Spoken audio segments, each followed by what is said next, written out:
ला आज त चामल पनि सकेछ। भाइ पनि रुम आएको छैन, कहाँ गयो होला त्यो? अहिलेसम्म त आउनु पर्ने।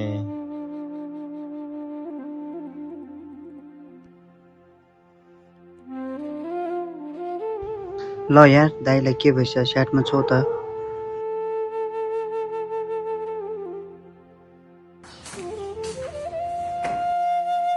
प्लिज दाइ, हामीले केही सामान लिइरहेको छु। यसलाई भित्र गएर तपाईँले व्यवस्था गर्नु है त।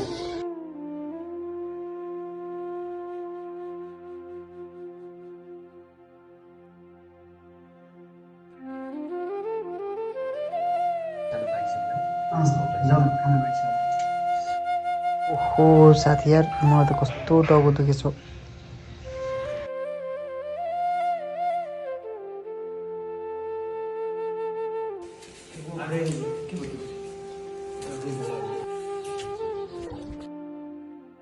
भाइ के भयो एक्कासी अहिले आएर? के भाषण दाइ? लु तिमी आराम गर, अहिले एकदम बिरामी रहेछ। ए ल हस् दाइ।